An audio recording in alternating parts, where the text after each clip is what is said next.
How are we this grand rising? It's Monday. Been doing a lot of manifestation studying. I usually like to do that. Well, I do it all week, but I especially like to do it on weekends because it's just more peaceful for me to do the studying on the weekends of manifestation. And I have some questions for everyone. Hi. Yeah, Ben, you were the first one. Um, for everyone regarding the human mind. I don't think people realize what a task it is Jan, what a task it is to wrangle the human mind. And I want to ask this question first. Is there anybody in here that feels that they have mastered their own mind in a sense? The wrangling of your thoughts. And I was thinking about this. If you don't train your thoughts, which we were never really taught to, right? We were just taught to accept life as it comes, and then that's just life, and that's just the way that it is. And mindset was never even really brought into the equation for most of us. Maybe we had like a coach, a sports coach or dance coach or something like that when we were younger, someone that inspired us and, told us to always think positive or something along those lines. I'm getting closer than ever to wrangling my thoughts. Jan says, I plan to wrangle my thoughts. You had someone in your life that was inspiring, I'm sure, that would say, just keep going, you're great, you can do this, things like that. But if that wasn't something that was very prominent or dominant in our life every single day, about 90 to 95% of people have a negative concept of themselves, have a negative thought process or patterns. Okay, with all the time, but it's hard to wrangle this humanness. It really is. Someone texted me the other day and said, do you ever think about like that you're just not meant to be here? And I said, yeah, every day. Because being human is very difficult. And we don't realize the power that we have within ourselves, that we can have things instantaneously here through our thoughts and thinking. We're not taught that, because if we were, then this realm would be very different, and it would not be able to be controlled by people or things or entities that are dark. So wrangling your thoughts, I was going to give the example. It's like a puppy. You never train a puppy, right? The dog does whatever it wants. By the time the dog's 10 years old, all of a sudden, you're like, this dog is out of control. I need to train this dog. It's going to take a lot longer for you to train a wild dog that you never trained than it would be if you trained that dog from when they were a puppy, right? And it's the same thing with the human mind. If we are so used to having these thoughts run wild our entire existence, and then later on in life we realize I can control what's going on in my reality because I'm the one creating it based on my thoughts. It's a lot more difficult to wrangle your thoughts after you've had these programs running for 20, 30, 50, 60 years, and all of a sudden you're like, you know what, I'm going to change my mindset. It's so deeply ingrained in this computer system that it seems like it's almost impossible to be able to do that. But it isn't. It just takes work to do it. Do you have it within yourself? Now I'm going to ask this question. Do you have it within yourself to wrangle your own thoughts? Some people don't even want to listen to this because just thinking about altering your mind is just too much for someone to understand. It's too much for someone to want to understand or to want to learn. But it has been a mission for myself to be so powerful that I have control over my human mind. And it has not been an easy journey. There's still things that are so deeply ingrained in me that just they don't want to shift. But since I've been taking so much time to do it, I'm learning that it does get easier. That when I do have different programs that I'm setting for myself, the adjustment will be made, right, within my own human mind or imagination. It's not easy. It's something that you have to work on every day. Just like you would have to work with training this dog that's this wild dog, and you got the dog when maybe he was 10 years old, and it's all of a sudden you're trying to train this dog, and the dog's like, I do things my way. You don't come in here and tell me what to do. Over and over and over with repetition and repetition and repetition. When you give the dog a command, it will understand. And it's the same thing with our consciousness or our subconscious mind. When you say things over and over and over again, or you do the same thing and you repeat, all of a sudden that programming becomes normal to you. It doesn't seem so far off anymore. Whereas for our entire lives, we have this one set program that I'm not worthy, I am not worthy, I am not worthy, I am not chosen. And your entire life comes from that space. Let's give Buddhist monks, for example. They have mastered their mind to a point where they can literally shift their body temperature. They can get better instantly. They have such control and grace over their subconscious mind that they're able to regulate different things on their body just by thinking it. So if Buddhist monks can do this, so can every single one of us. Do we have to live the life of a Buddhist monk to achieve this? No. Do people want to master their own body temperature? I don't have interest in that. Maybe other people do. But we are capable of these things. The human mind is capable of these things. When it's trained properly, we've accepted these subconscious programmings from when your parents, when you were younger and your parents said, you'll never amount to anything. Oh, you're so stupid. Why would you do that? You're an idiot. When we had people that were supposed to be our leaders and guide us and nourish us, didn't give us the proper attention, that becomes the programming that I'm not good enough. I'm not chosen. We'll never have enough. I'm not attractive enough. I'm not good looking enough. I could never have that. Because in your childhood, that program was installed in you. So just think about how 90 to 95% of humans are walking around with a programming from when we were children. People that were severely bullied, people that were abused, whether it was physically, emotionally, mentally, sexually. We come from those spaces of victimhood, and we live in those states of mind for the rest of our lives, and our lives unfold, making us a victim to every circumstance. Because our program only has the programming of you're a victim. There is no program in here that says you're a winner. There is no program in here that says you are loved, that you are cherished, that you are treated well. There's only the programming of victimhood. So everything within your own universe makes you a victim. Because like attracts like. The same energy attracts the same energy. So if your energy that you walk out into the world every single day is that I am a victim, the only thing you're going to get back is your victimhood. No, Joe. So going back to this, how strong the human mind is, we are able to manipulate consciousness. Joe, I'm very proud of you. We're able to manipulate consciousness by wrangling our mind. Wrangling our mind, wrangling our thoughts, having control over. But most people don't ever want to take on this task because it takes a lot of work. It takes a lot of work to want to change your subconscious programmings. Your thoughts create your reality, so think gratitude. That is exactly right. Our thoughts create our reality. So what reality is it that you want to create? Now, getting into the next part of this, you choose what it is that you desire, which is the state of the wish fulfilled. So I'm going to ask people, type in the comments, what is your wish fulfilled? What is it that you desire to have in your life? You don't have to get super detailed.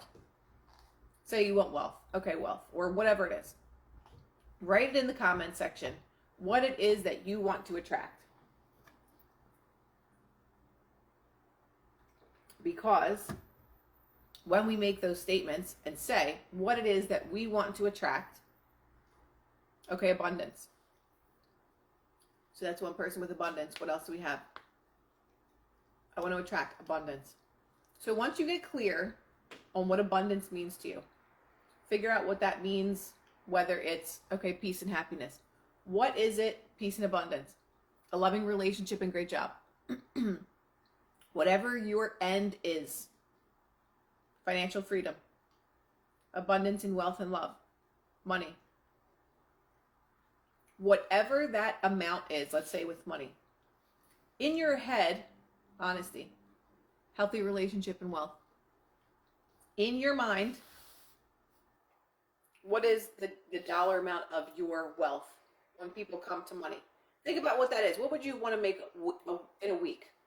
Think about that. When it comes to a relationship, write down what characteristics of a person you would want within a relationship. Then think about what it would be like to have that. What would it be like to have those things? Right? Ben, I love it. A gratitude orgasm. That's a new one.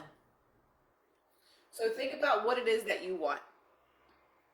Now, when you begin working on these things, and I talked about robotic affirming last week, so I'll just mention robotic affirming this week because I feel like that is the fastest way to get what you want. And I never did robotic affirming until I think like 2 weeks ago. And I was like, holy shit, this does work really fast. So when you have robotic affirming, just pick a statement or affirmation. I am making X amount of dollars a week. I am making X amount of dollars a week. And you say that over and over and over again. If it's a relationship, I'm in the best relationship of my life. Or if you want to get more specific than that, you repeat it. You could take times out of your day, 10-minute intervals out of your day, and just say that, repeat that phrase over and over again. Doesn't have to have feeling, doesn't have to have anything. You just repeat, repeat, repeat. Why? Because it's impressing the subconscious mind with different programming. Okay, so when we're doing robotic affirming, you're just repeating one statement over and over again. The state of your wish fulfilled, whatever that might be. Now, the very big trick of this all is when you don't see, like say you do this for 2 weeks and you don't see any movement. The trick of this is to not allow your current 3D reality to make you feel lack. Well, it's not here yet. This manifestation stuff doesn't work. It's not here yet. You know, I knew this wasn't going to happen for me. You're coming from a state of lack. When you start to shift, when your mindset starts to shift, it's less difficult to believe in that it feels like you already have it because your mind is listening to that phrase over and over again. So it gets easier and easier for you to believe that I have this. So you're shifting from, you're all the way over here, you want to get it to over here. So just because it hasn't shown up in your reality in a day, in 3 days, in 2 weeks, in a month, it doesn't mean that it's not coming to you. How many things have to move in the universe for you to get your desired end? Think about that. If it's abundance, how many things in your reality have to shift to get you to that abundance space? The trick of this is not to constantly be searching, well, where is it? I keep repeating this phrase, where is it at? Where is it at? Because that's come from a state of lack. You're literally living in a state of lack when you're asking where something is. Well, I'm drawing this relationship to me, but where is he? How many things in the universe have to come together for you to meet your very own person? How many things? It's like putting a puzzle together, and the puzzle is 1,000 pieces, and you just shook the whole box and dumped them all out on the floor. You don't sit there in one setting and find every piece and put them together. That's how our universe within us is created. There's puzzle pieces coming from a million different directions. And sometimes you'll think to yourself, how the hell could I ever have this thing? Because all of these different things need to happen for me to get this. But the how of your manifestation unfolding is none of your business. At all. It's none of our business. Just know that the universe is sitting there putting together that 1,000-piece or million-piece puzzle for you. And you just come from a state of gratitude. Thank you so much for this abundance. Thank you so much for this amazing and beautiful relationship. Come from a state of abundance. It's unfolding. This summer, I'm moving into a house I dreamed about dozens of years ago. There's a lot of things that happen. Like, 2 people that I know manifested working with celebrities that they were obsessed with their entire life. When they were in their 20s, they got a job with, there was 2 different people. They were obsessed with these 2 celebrities. They're from their childhood. When they were in their 20s, all of a sudden they were working for the person that they were crazy about for many, many years. There is nothing that is impossible. There are no limitations except for the limitations that our human mind gives us. So I'm going to go into Neville Goddard, the complete collection. Ron, we can talk today. I'm live, that's why I couldn't text you back. Ye shall know the truth, and the truth shall set you free. What is the truth? The truth that sets man free is the knowledge that his consciousness is the resurrection and the life. That his consciousness both resurrects and makes alive all that he is conscious of being. Okay, let's see this. I went thrift shopping the other day, and 2 items the same day I was looking for at online from my something for my trip were in the thrift store for 90% off.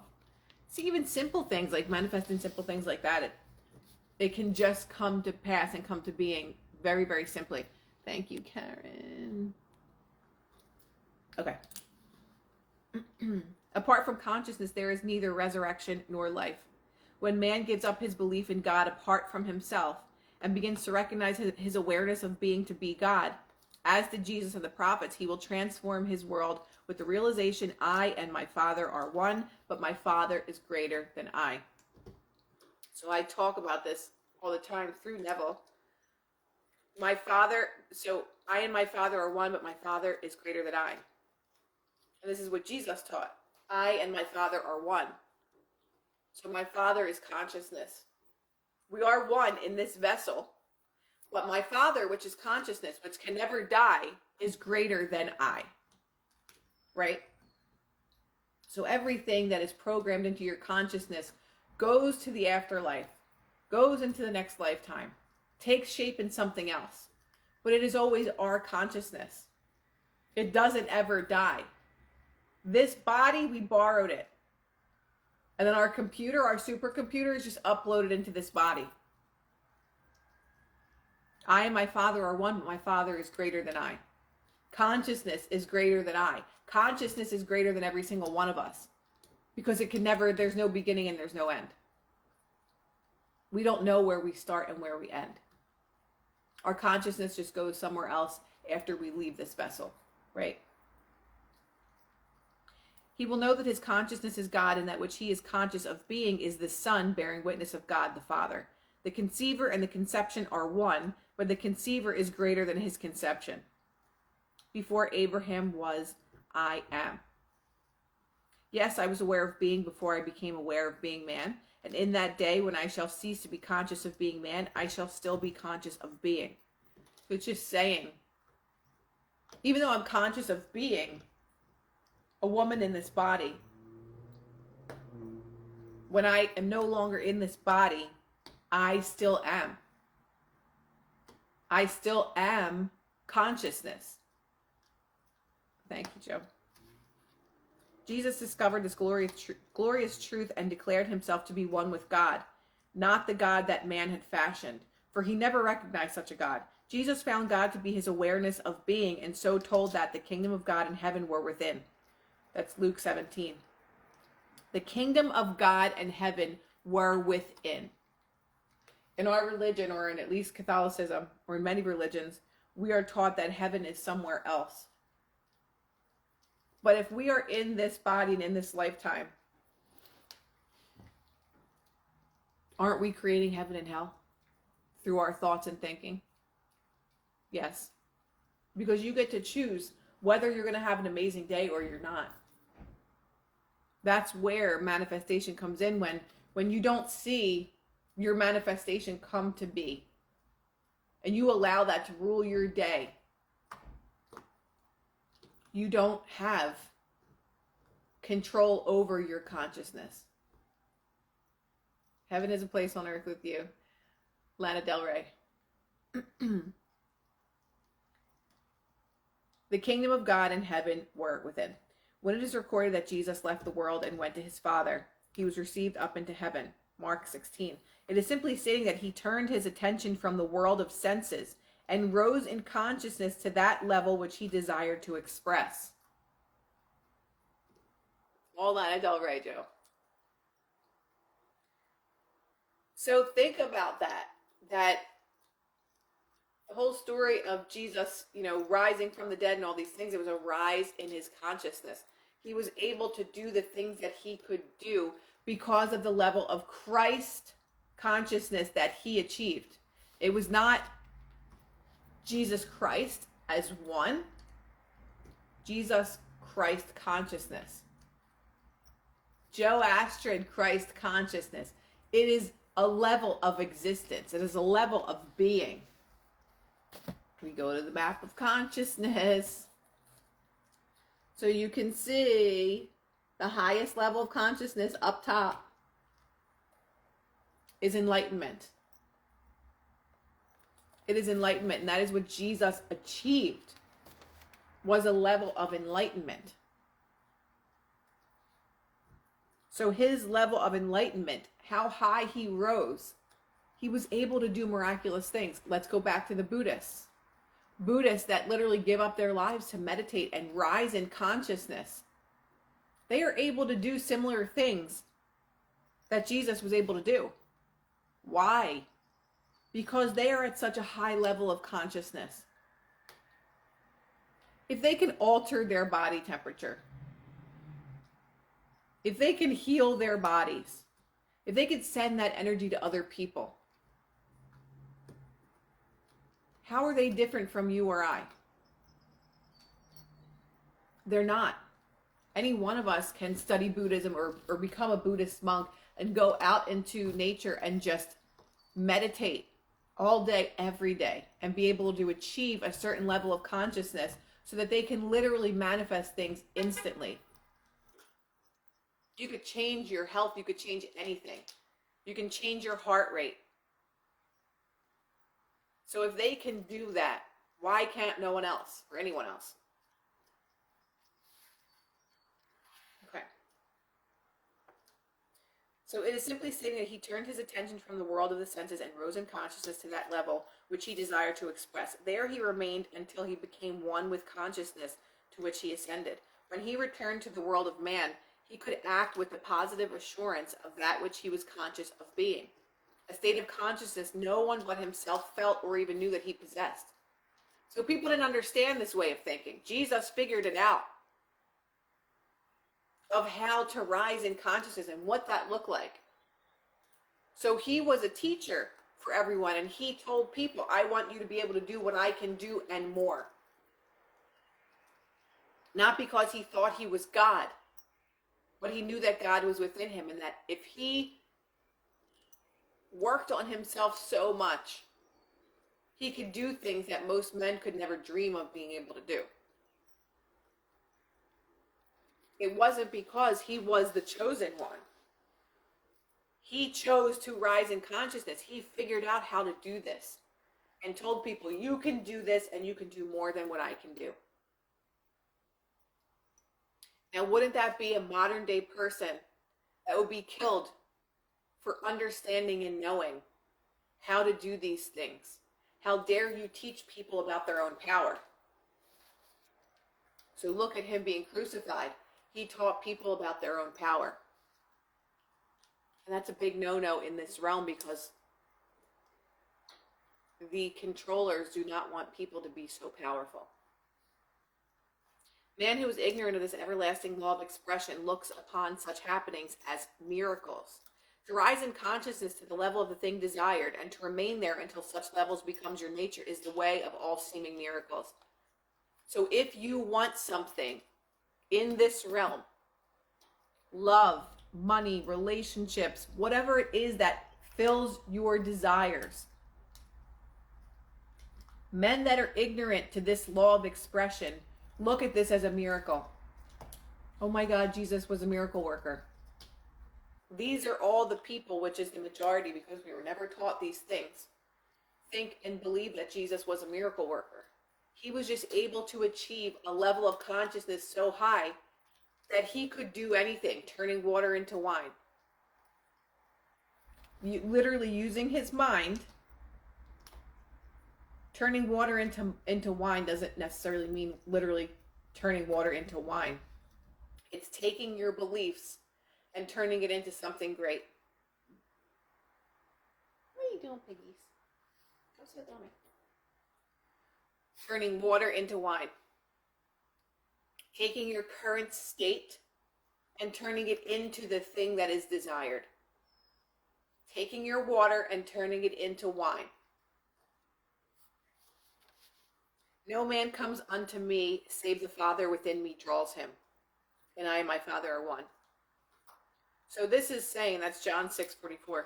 No man comes unto me except if the Father within me draws him. What does that mean?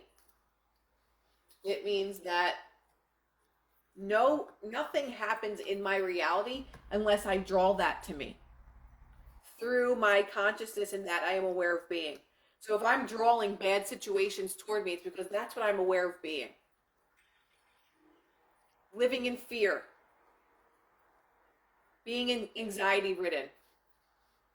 Always coming from a victim mindset and mentality. No man comes unto me, save the Father within me draws him.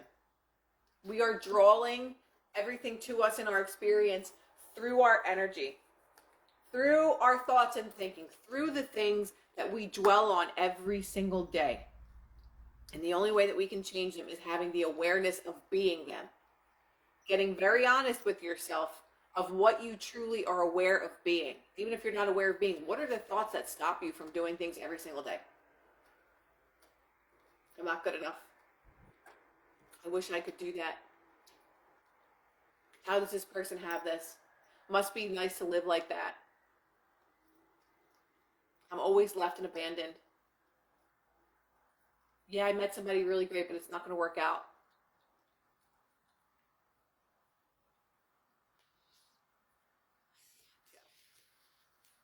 What is it that you dwell on? What is it that you are aware of being? Because if it's not that you are chosen, that you are loved, that you are cherished, that you are adored, you are only that which you are aware of being. So nothing comes to you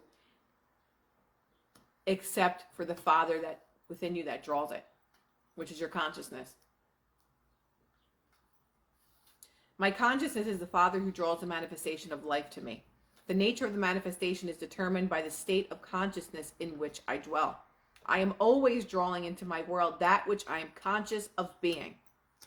If you are dissatisfied with the present life of expression of life, then you must be born again. That's from John 3:7.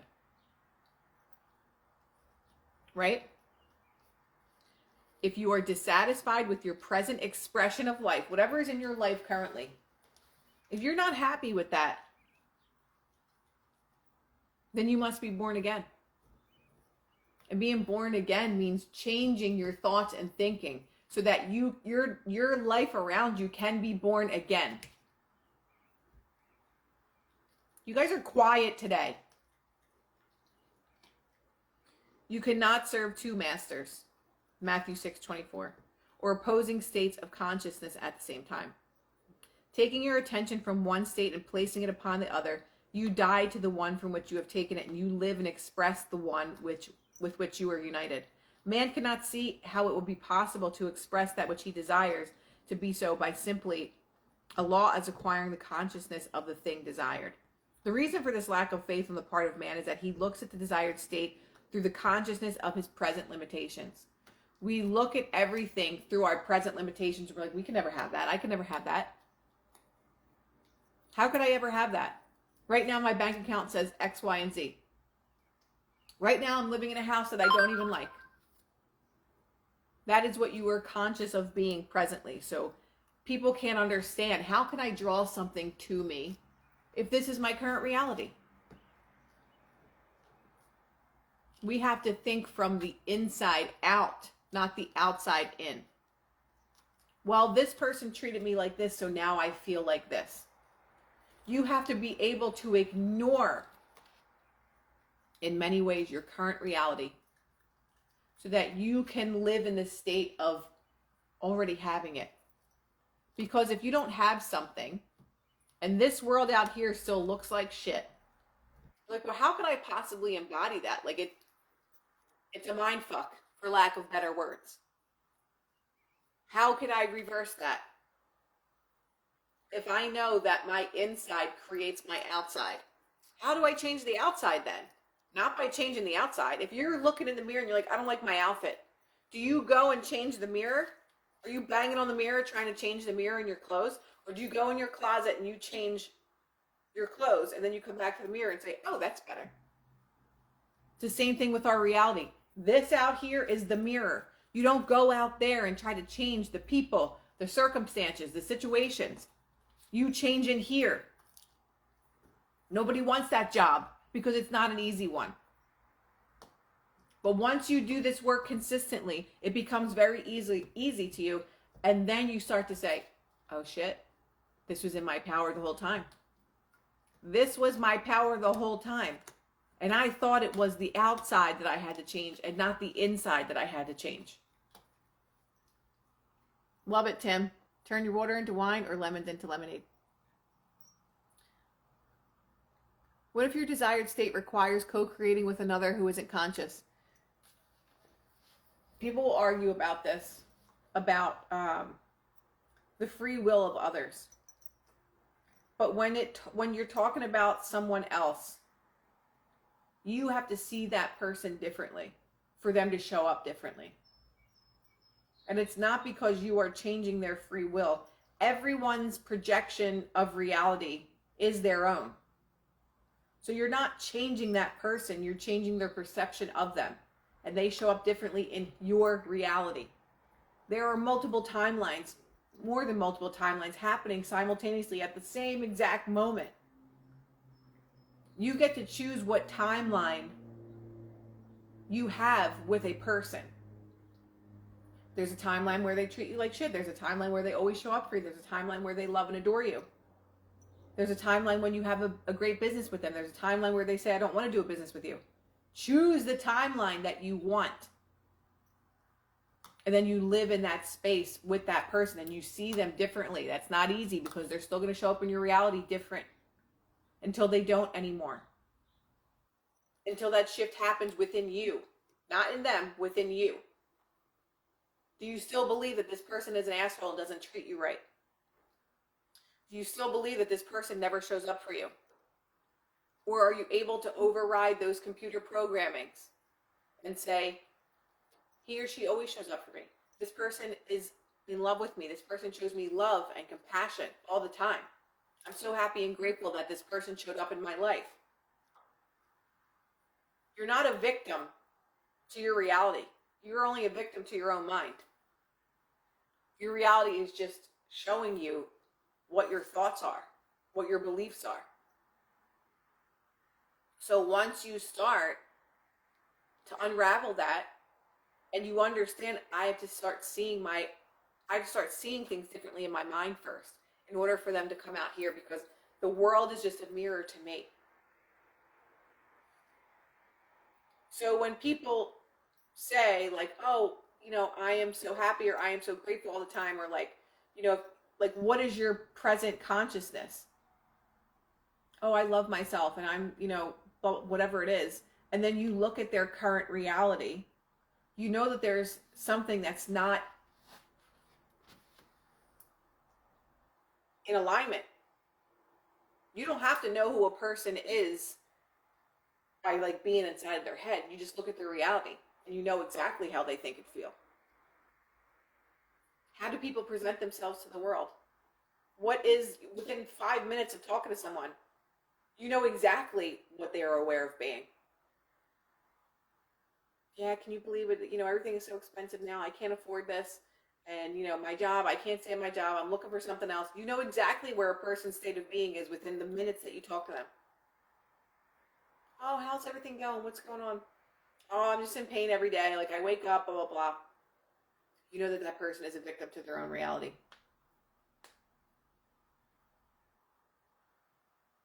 You can either be a victim to your consciousness, or you can change it. And you can start to see people differently. You can start to see situations differently. If you have a boss that you can't stand and you're fighting with them in your head all the time, your reality is going to reflect that. But if you start to see your boss differently and say, oh my God, this person likes me so much, they actually gave me a promotion. I can't even believe it. You start to see someone differently, they show up in your reality differently. If you have a child that's really bad in behavioral issues and things like that, and every single day you affirm it, oh, this kid is so bad, I don't know what I'm going to do, this kid drives me insane. You're affirming that reality every day. But if you wake up every day and you say, I'm so happy and grateful that I had a peaceful day with my son or daughter. I'm so happy and grateful that they are so good in school. I'm so happy and grateful that I got a great progress report from them. I can't even believe it. It's amazing. It's changing the way that you see things, and the way that you see things change. It's really that simple. Benny says we design our own reality, because we really, really do. But for most people, this is too difficult to do. But if you want the life that you really, really, truly want, it's worth it to do it. If you want to be the king of your castle or the queen of your castle, you will take the time to start wrangling your thoughts, to start understanding what your awareness of being actually is. And when you do that, everything starts to change. I don't want to be a victim to my reality. I don't want to feel that I don't have the power within me to make things different. Every single one of us has the power to make things different. There's not one person that's watching right now that doesn't have the power to make things different. If you say that you can't, it's because you have a victim mentality and you don't want to do the work. And that's fine. You can live your life however the hell you want. But I don't want to be a victim to my reality. I don't want to not have the things that I want because I'm too lazy to do the work. Yes, he does. I want a nice organic breakfast. I better make it. The reality is there's no good organic breakfast in town, so I better make it. So somehow you have to get the organic ingredients so that you can have an organic breakfast, right? Because everything exists. Everything exists. In this world, creation is finished. So hopefully that was a swift kick in the ass for anybody that needed it this morning, including myself, because I put this work into this work every single day. But sometimes it's just like, you just need a push, right? Sometimes you just need a little kick in the ass to say, okay, today's going to be the day. King Ice, that is the dumbest question I've ever heard. Do you think I'm stupid enough to do that? Not saying that people are stupid that got it, but it's a very dumb decision, in my opinion. If I have power over my reality, do you think that I would inject myself with some just random mixture of poison? No. I would not. But anyway, you can either be the victim of your reality, and that's a very, very good example. Because people say, oh, I was forced, I had to get it. Nobody forced you to do anything. You are not a victim to your reality. You are a victor. Nobody forced you to do anything. That is a lie. So, good, Deb. I'm glad that I'm your kick in the ass. I hope that everybody has a beautiful week. I'll see you on Wednesday night with my squad. Standing in my shower stall during a tornado last Wednesday, I got serious with mindset. Quickly, it jumped around us. I refused to be a victim to it. It kicked my ass into gear. Mary, thank God you're okay. Jesus, God. Thank God that you are okay. But again, like, we can use our mind to do anything. I appreciate you all.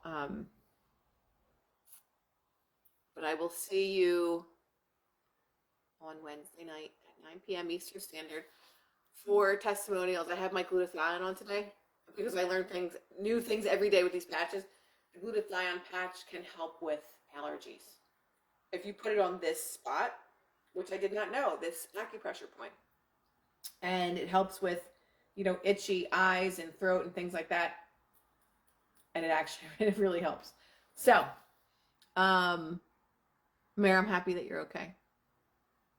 Love you too, Ben. I'll see you all on Wednesday, and then I'll see you again on Friday. We have tons of testimonials on anxiety.